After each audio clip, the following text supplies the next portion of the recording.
Assalamualaikum warahmatullahi wabarakatuh. Alhamdulillah wa syukurillah. Pada kesempatan ini kita bisa melanjutkan perkuliahan manajemen pendidikan pada pertemuan kedua. Semoga perkuliahan hari ini diberikan kelancaran, kemudahan, dan kefahaman dan mendapatkan ridho dari Allah Subhanahu wa taala. Pada hari ini kita akan membahas tema yaitu manajemen berbasis sekolah atau MBS. Sebelum kita memulai perkuliahan, marilah kita awali dengan bacaan basmalah bersama-sama. Bismillahirrahmanirrahim.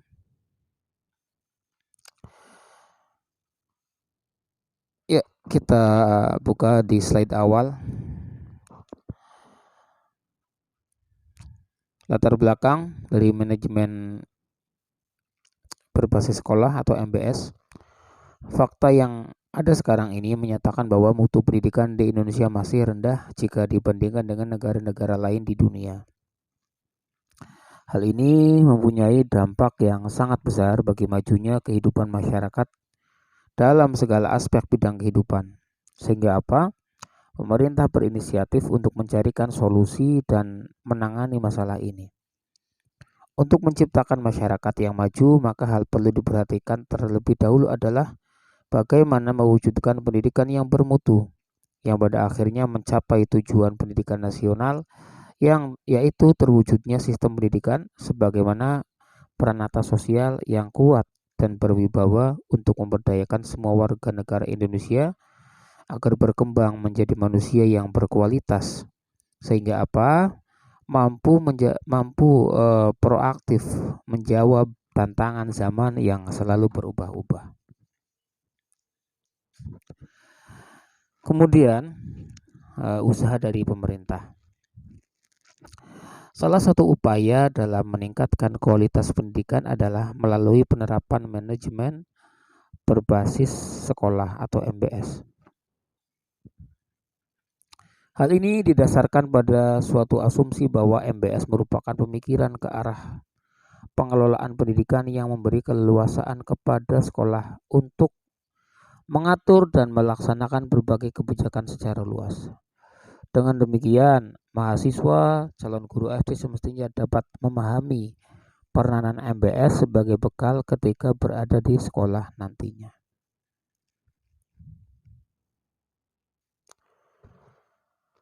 Ya, kita pindah ke pembahasan. Pengertian manajemen berbasis sekolah. Ini takrifnya dulu. MBS merupakan paradigma baru pendidikan yang memberikan otonomi atau kewenangan luas pada tingkat sekolah dengan melibatkan masyarakat dalam kerangka kebijakan nasional. MBS merupakan wujud dari reformasi pendidikan yang menawarkan kepada sekolah untuk menyediakan pendidikan yang lebih baik dan memadai bagi para siswa. Dapat juga dikatakan bahwa MBS ini atau manajemen berbasis sekolah pada hakikatnya adalah penyelesaian atau penyelesaian sumber daya yang dilakukan secara mandiri oleh sekolah dengan melibatkan apa? Semua kelompok kepentingan atau stakeholder yang terkait dengan sekolah secara langsung dalam proses pengambilan keputusan untuk memenuhi kebutuhan peningkatan mutu sekolah atau mencapai tujuan pendidikan nasional. Jadi MBS ini adalah sekolah diberikan wewenang atau otonomi. Untuk apa? Adanya penyelesaian agar serasi sumber daya yang dilakukan secara mandiri oleh sekolah tersebut. Dengan melibatkan apa? Yang pertama adalah stakeholdernya. Dari pimpinan sampai bawahan, dari ketua yayasan, misalkan kalau sekolah swasta, sampai kepada tata usaha. Kemudian juga dapat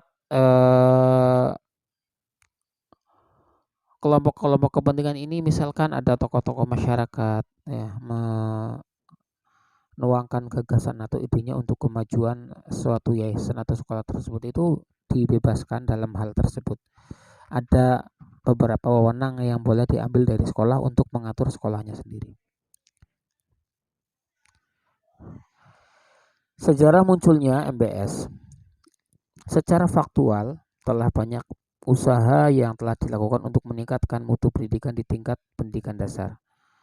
Namun hasilnya kurang menggembirakan. Secara garis besar, faktor-faktor penyebabnya adalah: yang pertama, kebijakan penyelenggaraan pendidikan nasional yang berorientasi pada output pendidikan, tidak memusatkan pada input, sehingga proses pendidikan kurang diperhatikan. Nah, ini fokus kepada jumlah mahasiswa, output agar lebih kuantitasnya banyak, tetapi inputnya, prosesnya itu kurang diperhatikan, keilmuannya. Kemudian, penyelenggaraan pendidikan dilakukan secara sentralistik. Hal ini menyebabkan tingginya ketergantungan kepada birokrasi. Oleh sebab itu, sekolah menjadi tidak mandiri, kurang inisiatif, dan tidak kreatif, sehingga usaha dan untuk mengembangkan atau meningkatkan mutu layanan menjadi kurang adanya motivasi. Yang ketiga, peran serta masyarakat, terutama orang tua siswa, dalam penyelenggaraan pendidikan selama ini hanya terbatas pada dukungan dana. Padahal mereka sangat dalam proses pendidikan, seperti usul pengambilan keputusan, evaluasi pendidikan, memonitoring keadaan, itu juga punya hak di situ sebagai wali murid. Akuntabilitasnya atau tanggung jawabnya.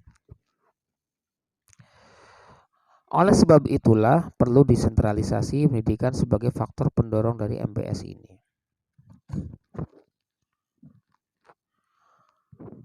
Alasan diterapkannya MBS atau manajemen berbasis sekolah, yang pertama adalah dengan pemberian otonomi yang lebih besar kepada sekolah, maka sekolah akan lebih punya kreativitas dalam meningkatkan mutu sekolah. Yang kedua, dengan pemberian fleksibilitas yang lebih besar kepada sekolah, maka sekolah akan bisa mengelola sumber dayanya. Sekolah akan lebih luas, kemudian fleksibel, dan optimal untuk meningkatkan mutu sekolah. Yang ketiga, sekolah itu mengetahui, bisa mengevaluasi kelemahan, kemudian peluang, sehingga dia dapat mengoptimalkan pemanfaatan sumber daya yang tersedia untuk memajukan sekolahnya. Yang keempat, sekolah lebih tahu kebutuhan lembaganya. Kebutuhannya apa itu lebih tahu. Kemudian dari proses pembelajaran pendidikannya sesuai dengan tingkat perkembangan dan kebutuhan peserta didik. Kemudian pengambilan keputusan. Nah, ini pengambilan keputusan dilakukan oleh sekolah lebih cocok untuk memenuhi kebutuhan sekolah, karena pihak sekolah yang paling tahu apa yang terbaik. Yang keenam, penggunaan sumber daya pendidikan lebih efisien dan efektif bila mana dikontrol oleh masyarakat setempat. Nah, ini ya sampai nomor 10 silakan dianalisis sendiri ya, sampai sekolah dapat cepat respon aspirasi masyarakat dan lingkungan berubah dengan cepat. Jadi intinya apa? Alasannya diterapkannya MBS itu ada 10 poin ini. Dari otonomi, kewenangan, kemudian evaluasi, pengambilan keputusan, keterlibatan masyarakat untuk saling memonitoring, akuntabilitas. Itulah salah satu MBS ini diterapkan dalam sekolah. Tetapi ada ranah-ranahnya sendiri. Misalkan tadi ya, yang minggu kemarin saya sampaikan, seperti pola pembelajaran di dalam kelas, terusan keperluan sekolah yang perlu dilengkapi, itu sekolah bisa memutuskan sendiri. Untuk selebihnya yang seperti soal ujian nasional, kemudian dana bantuan operasional itu selanjutnya kita mengikuti kepada peraturan pusat. Tapi untuk di dalamnya bagaimana kita mengolah, mengemas itu bisa sekolah mandiri, kemudian melibatkan masyarakat, tokoh-tokoh di sekitar untuk saling memberikan masukan agar sekolah atau yayasan itu mengalami perubahan kemajuan.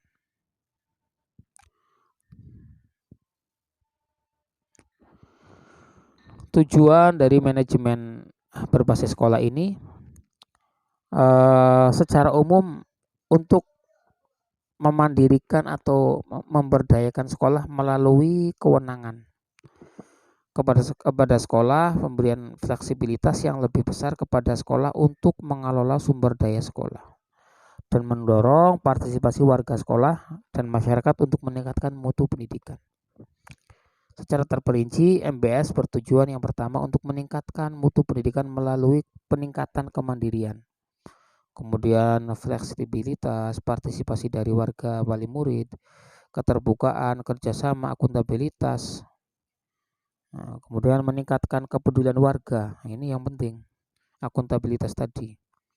Sekolah diberikan amanah, kemudian orang tua memberikan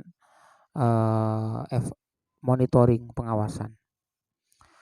Kemudian meningkatkan tanggung jawab kepada orang tua, masyarakat, dan pemerintah tentang mutu sekolahnya. Kemudian yang keempat, meningkatkan kompetensi yang sehat antar sekolah tentang mutu pendidikan yang akan dicapai.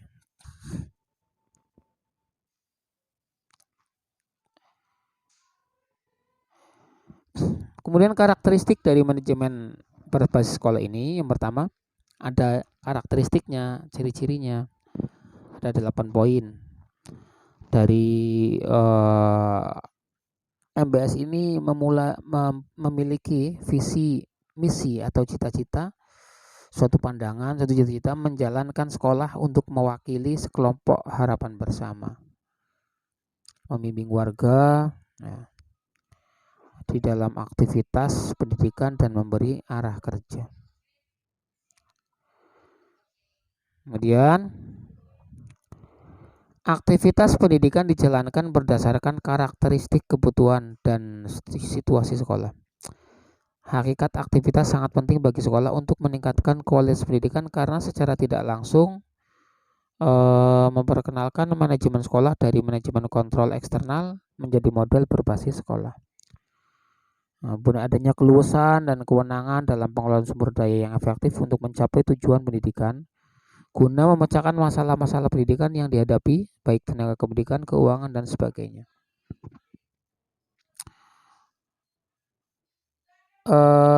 Karakteristik ini bisa kita analisa atau kita riset. Beberapa pondok-pondok modern yang berbasis sekolah, jadi sekolah formal namun ada boarding school di dalamnya, itu salah satu sebagai contoh manajemen berbasis sekolah ini. Jadi yayasan, suatu lembaga pendidikan itu tahu kebutuhan apa yang ada di lingkungannya, maka menciptakan suatu tempat boarding school atau pondok pesantren, pondok modern yang disatukan dalam sekolah formal tersebut. Apakah boleh? Silakan. Ketika itu tidak mengganggu, tidak saling berseberangan dengan sekolah formalnya. Misalkan sekolah formal dari jam 7 sampai jam 2. Nanti jam sorenya ba'da asar sampai selesai baru di madrasah diniyahnya atau pondok pesantrennya. Silahkan. Ini merupakan keluasan dan sekolah yang berhasil menerapkan ini kebanyakan menjadi sekolah yang benar-benar maju. Karena apa?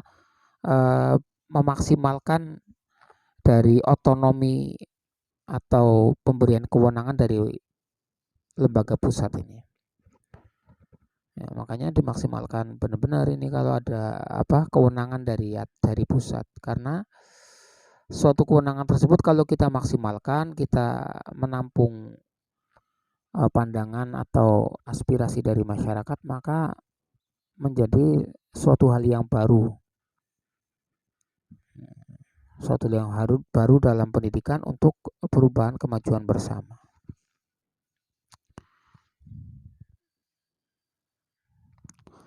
nanti bisa dibaca-baca sendiri di 8 poin tersebut. Implementasi manajemen berbasis sekolah ini penerapannya. Dalam penerapan berbasis manajemen berbasis sekolah ini tidak ada ketetapan tentang strategi yang digunakan. Strategi MBS akan berbeda antara sekolah satu dengan sekolah lainnya dan antara daerah satu dengan daerah lainnya. Namun demikian, implementasi MBS akan berhasil apabila bertolak dari strategi yang mengacu pada prinsip dan karakteristik MBS itu sendiri. Faktor pendukung keberhasilan MBS adalah adanya political will dari pengambilan kebijakan yang dapat dijadikan dasar hukum bagi sekolah. Kemudian adanya finansial atau keuangan yang memadai, sumber daya yang tersedia, budaya sekolah, adanya kepemimpinan, dan keorganisasian sekolah. Keenam, faktor tersebut tidak dapat dipisahkan antara satu dengan lain dalam mendukung keberhasilan implementasi MBS. Kemudian, sekolah yang melaksanakan MBS, nah, ciri-cirinya adalah dia melihat dari berbagai aspek organisasi. Sekolah menyusun rencana pengembangan, menyusun pengembangan sekolah yang dapat menggerakkan partisipasi masyarakat dalam meningkatkan mutu pendidikan. Kemudian pembelajaran itu meningkatkan kualitas, bukan hanya kuantitas saja, tapi kualitas belajar siswa, menyelenggarakan pembelajaran yang aktif, kreatif, efektif, dan menyenangkan. Kemudian yang C, dari sumber daya manusianya, mampu memberdayakan staf dan menempatkan personil yang dapat melayani keperluan siswa, menyediakan kegiatan untuk pengembangan profesi sebagai staf.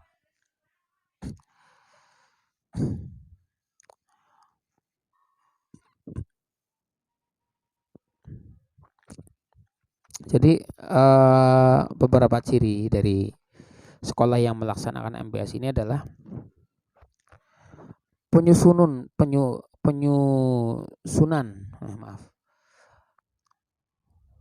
susunan organisasi atau rencana pengembangan sekolah ini dapat menggerakkan partisipasi, daya tampung masyarakat untuk meningkatkan suatu pendidikan. Ya, terbuka, kritik dan saran silahkan, seperti itu. Kalau sekolah yang sehat, tidak anti kritik ini. Kemudian kualitasnya dalam prosesnya itu luar biasa, aktif, kreatif, dan efektif, dan menyenangkan. Jadi tenaga ajarnya itu sudah profesional. Kemudian sumber daya manusia bisa memberdayakan staf dan menempatkan personil yang dapat melayani keperluan siswa. Tidak hanya menjadi staf yang menerima keuangan saja, akan tetapi mampu memberikan pelayanan yang prima kepada siswa, keperluan apa, kemudian solusi ketika ada masalah finansial. Ini staf harus menjadi staf yang moderat juga, tidak hanya menerima keluar masuk laporan, surat menyurat dan keuangan, tapi harus juga bisa ada sisi edukatif, komunikasi dengan para siswa. Ya, penutup ini, sampai kepada penutup, MBS adalah hakikatnya adalah penyerasian agar serasi sumber daya yang dilakukan secara mandiri oleh sekolah melibatkan semua kelompok kepentingan yang terkait dengan sekolah secara langsung, kemudian pengambilan keputusan untuk memenuhi kebutuhan peningkatan mutu sekolah. Gunanya apa? Untuk mencapai tujuan pendidikan nasional. Tujuan dari MBS ini adalah untuk memandirikan dan memberdayakan sekolah melalui pemberian kewenangan kepada sekolah, pemberian fleksibilitas yang lebih besar kepada sekolah untuk mengelola sumber daya sekolah, dan mendorong partisipasi warga sekolah dan masyarakat untuk meningkatkan mutu pendidikan. Prinsip-prinsip manajemen berbasis